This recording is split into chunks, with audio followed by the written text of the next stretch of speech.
छत्तीसगढ़ में आज क्या है तो समझ लेते हैं। महानदी पर महालड़ाई। महानदी विवाद को लेकर न्यायाधिकरण की टीम के छत्तीसगढ़ दौरे पर सीएम भूपेश बघेल ने कहा है कि सबसे पहली बात तो यह है कि इसे ट्रिब्यूनल में जाना ही नहीं था। महानदी छत्तीसगढ़ से निकली है और हमारे यहाँ कोई बांध नहीं है, 7 बैराज बने हैं, इसी के कारण विवाद पैदा हुआ है। सरगुजा में जो बांध बनाना चाहते थे, पेरी हाई डैम बनाना चाहते हैं, सबको रोके रखा है। हम लोगों को अनुमति मिलनी चाहिए। आपको बता दें कि जल विवाद न्यायाधिकरण की टीम छत्तीसगढ़ दौरे पर रहेगी। 40 वर्षों से छत्तीसगढ़ और ओडिशा के बीच महानदी को लेकर विवाद चल रहा है। इस मामले को लेकर न्यायाधिकरण के अध्यक्ष व सुप्रीम कोर्ट के न्यायमूर्ति के एन खानविलकर और उनकी टीम आज दौरा कर रही है। दोनों राज्यों के बीच चल रहे महानदी विवाद को लेकर सुप्रीम कोर्ट ने न्यायाधिकरण का गठन किया है। विवाद को लेकर राज्य सरकार मजबूती से अपना पक्ष रखेगी, ये कहा जा रहा है। लेकिन इस विवाद पर अलग अलग तरीके से बाइट है। क्या कहना है भूपेश बघेल जी का, छत्तीसगढ़ के मुख्यमंत्री, फिर ग्राफिक्स के जरिए आपको दिखाते, जरा सुन लीजिएगा। तो जाना ही नहीं था, महानदी छत्तीसगढ़ से निकला है और यहाँ हमारा कोई बांध नहीं है। 7 बैराज बने हैं, उसका भी कोई उसी के कारण से विवाद पैदा हुआ और इसके कारण से पूरा हमारा चाहे सरगुजा में जो हम लोग बांध बनाना चाहते हैं या फिर इधर पेरी हाई डैम बनाना चाहते हैं, वो सबको रोके रखा है। और मैं समझता हूँ कि हम लोगों को अनुमति मिलनी चाहिए, जबकि सारा पानी तो वहीं जाता है। तो जाना ही नहीं था, महानदी छत्तीसगढ़ से निकला है और यहाँ।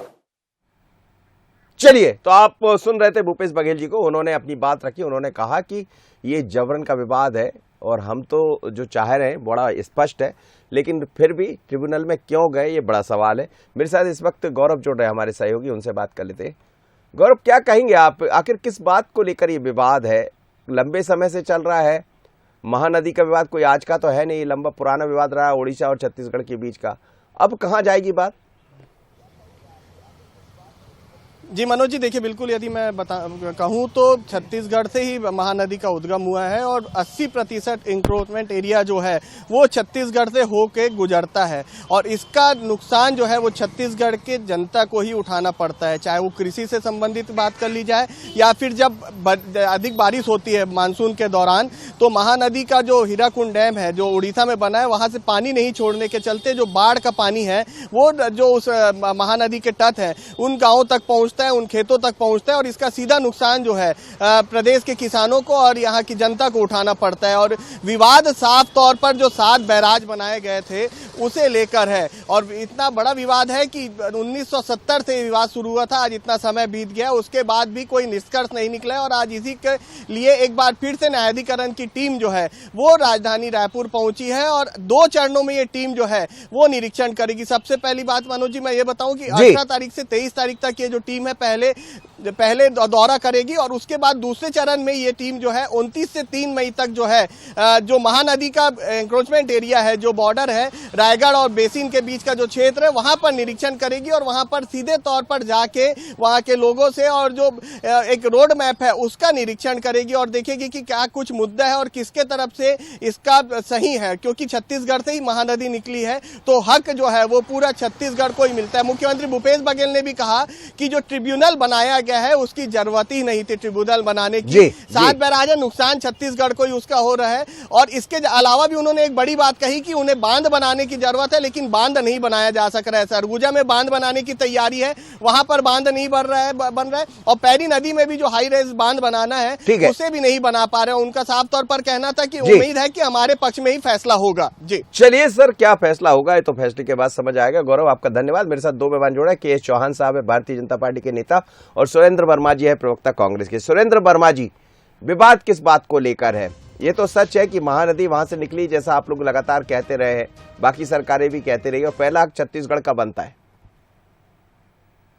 सुरेंद्र जी, प्राकृतिक संसाधनों का दोहन जो है आम जनता की जरूरत के हिसाब से, और जहां तक महानदी के जल का संदर्भ है, छत्तीसगढ़ में कोई बड़ा बांध नहीं है महानदी के ऊपर में। जो छोटे बैराज बने हैं, जो एनीकट बने हैं, जो 7 एनीकट मिला के जितना क्षमता है रोकने की पानी की, उससे 40 गुना ज्यादा तो केवल एक बांध हीराकुंड का है। और उसका जब बैक वाटर का जो प्रभाव है, जब उसमें पानी नहीं छोड़ा जाता बाढ़ के समय में, बरसात के समय में, तो बैक वाटर से छत्तीसगढ़ के बड़ी सीमा में जो जल भराव की समस्या होती है, जो खेतों में पानी भर जाते हैं, जो धान की फसलें सड़ने लगती है, उसका नुकसान हर साल छत्तीसगढ़ के किसानों को होता है। और छोटे बैराज से, निकट से स्थानीय जनता की निस्तारी के लिए, उनकी आवश्यकता के लिए छोटे स्तर पर रोका जाता है पानी, तो इसमें आपत्ति मैं समझता हूँ कि उचित नहीं है।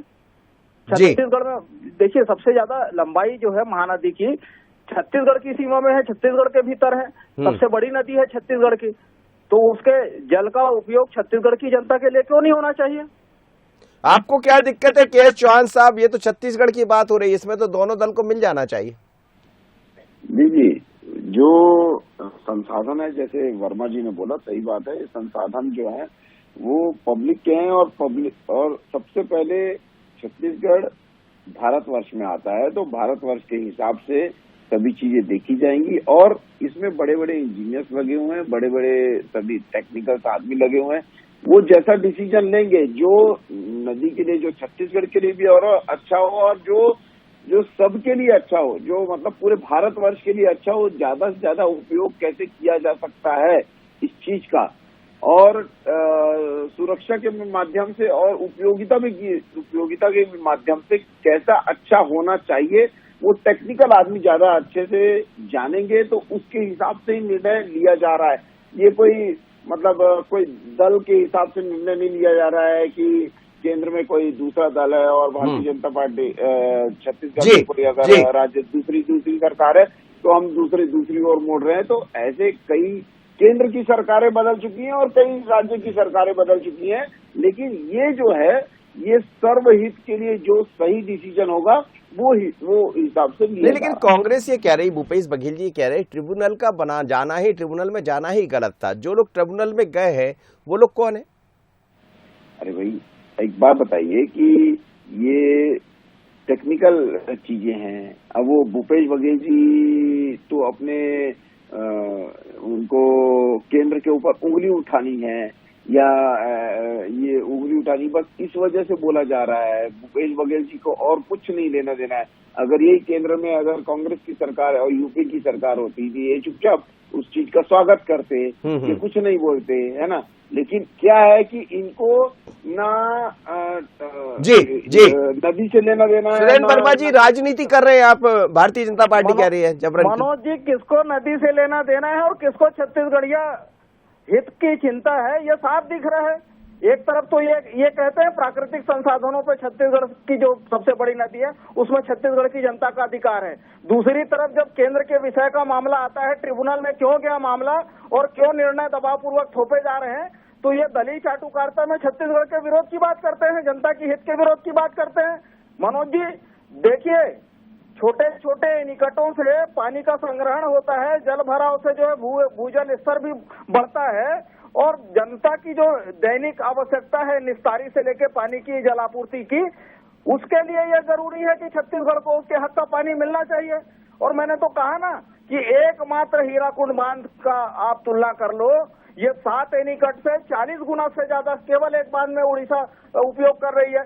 तो क्या महानदी में छत्तीसगढ़ की जनता का हक नहीं है? सबसे बड़ी नदी है, उद्गम यहाँ से है, तो छत्तीसगढ़ में बड़े बांध की अनुमति क्यों नहीं?